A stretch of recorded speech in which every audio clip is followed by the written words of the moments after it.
Hello, my name is Marcus. I'm the compiler of a collection of therapy quotes entitled Psychoanalytic Self-Awareness Quotes. This is TQ 226. Therapy quote number 226. Quote, "This experience, this defense, this disappointment happens to you repeatedly. It seems to happen especially to you. You seem to have something to do with its happening. Perhaps it doesn't just happen. Possibly you actually do it. You have done it before.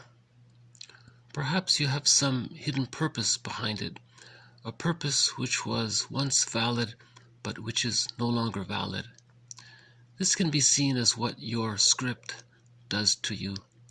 But let us look at what you do with your script." I thought this was an interesting way for the therapist to summarize and describe the therapy task. Let us see what you do with what you learned, with what you experienced. Let us see what you do with your record. Remember what Edmund Burglar said? The neurotic is a person that carries one of those long playing vinyl disc music records around with him. And every time he sees a record player, he plays that record. In every new situation, he plays that one record that he has. It's a repetition compulsion. So let's look at this record. What's on this record? What got recorded? What was learned on this record? This can be seen as what your record does to you, what your unconscious history does to you, what your learned defense mechanisms do to you. Now, they were useful at one point to survive childhood.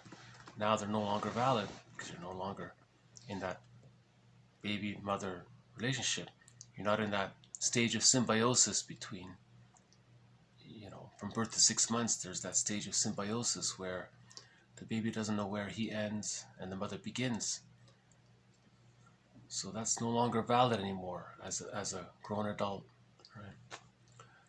It was valid from birth to 6 months, the stage of symbiosis.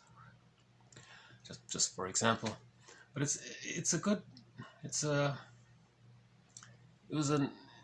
the therapist kind of eased the client into the whole idea of the psychoanalytic perspective. That something happened in the past. It's as if it's, I don't want to say pulling your strings, but it's as if, it's making you perceive the world based on your unconscious conflicts. A previous quote said, "The neurotic process is when unconscious conflicts cause unconscious perception." So we're not aware of what we're seeing outside because of the unconscious conflict. So the primary unconscious conflict, as mentioned in previous videos, is this so-called psychic splitting, where the baby is compelled to create two images of his mother to deal with the anxiety of the times when the mother's not available. So the mother is satisfying and loving. Sometimes the mother is unavailable and frustrating. That's called the psychic splitting. By the age of 3, the images come together to form whole object relations. The child had a secure attachment style, so that was allowed to occur. And with the secure attachment style comes the psychological birth, which comes to access to the real self and the capacities of the real self. So that's the secure attachment style. Often the therapeutic healing, soul fragmentation, is because of an insecure attachment style.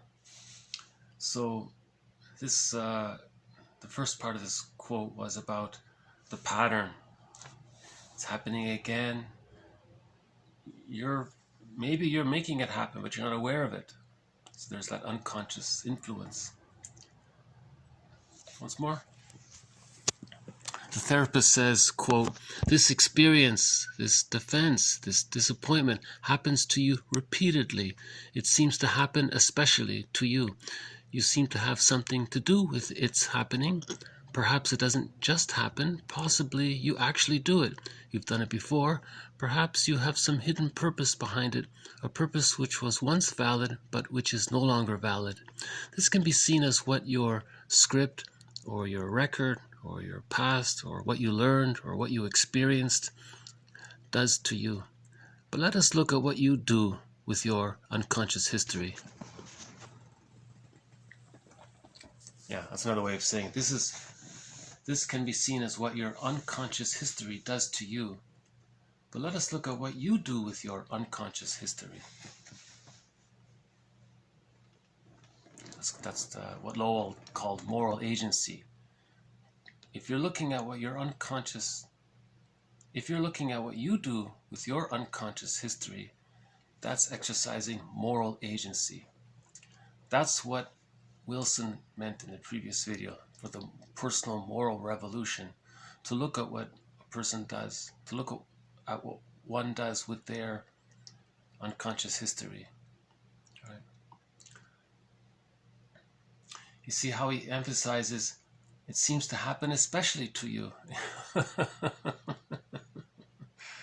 So he's trying to make the person own it, like to have personal responsibility. Like there's something unique about your case because it's you. Everyone's unique.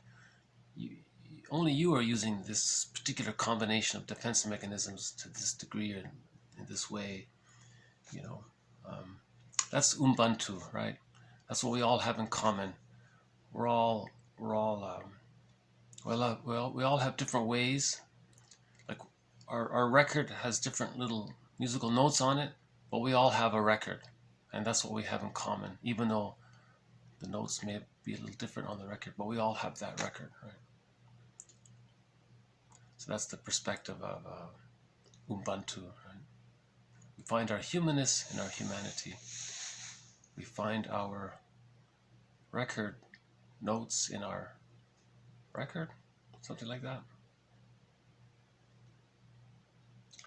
Anyways, so this thread, in a way, is trying to look at what can get put on a record, right? And we need to see that first before we can know how to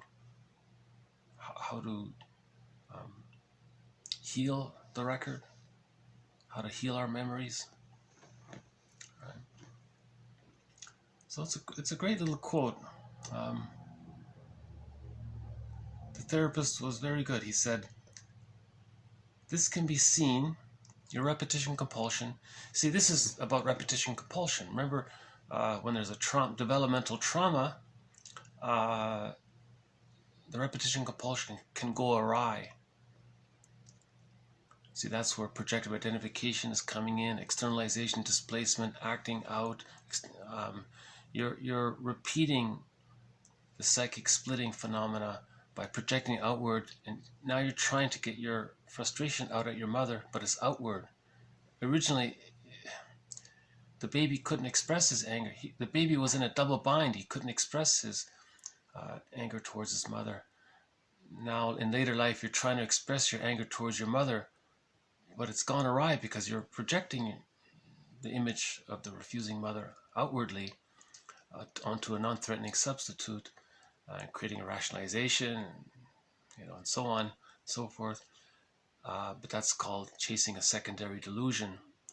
What it's doing is you're ingraining that splitting defense mechanism. That's called complicated grief. Splitting precludes mourning, as we have been saying all along.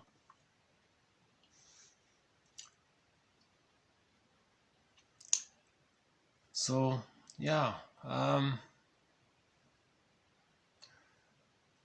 Once more, okay, as Robert Bly would say. This experience, this defense, this disappointment happens to you repeatedly. It seems to happen especially to you. You seem to have something to do with its happening. Perhaps it doesn't just happen. Possibly you actually do it. You have done it before. Perhaps you have some hidden purpose behind it, a purpose which was once valid but which is no longer valid. This can be seen as what your script does to you. But let us look at what you do with your script.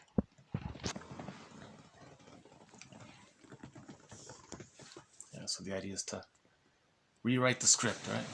Update the script to reflect the person's chronological age, right? That he's an adult. And, right?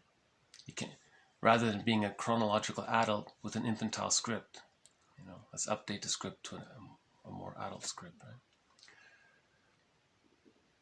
Okay, I guess I'll just leave it there. More to follow. Thank you very much. This has been TQ 226. Bye for now.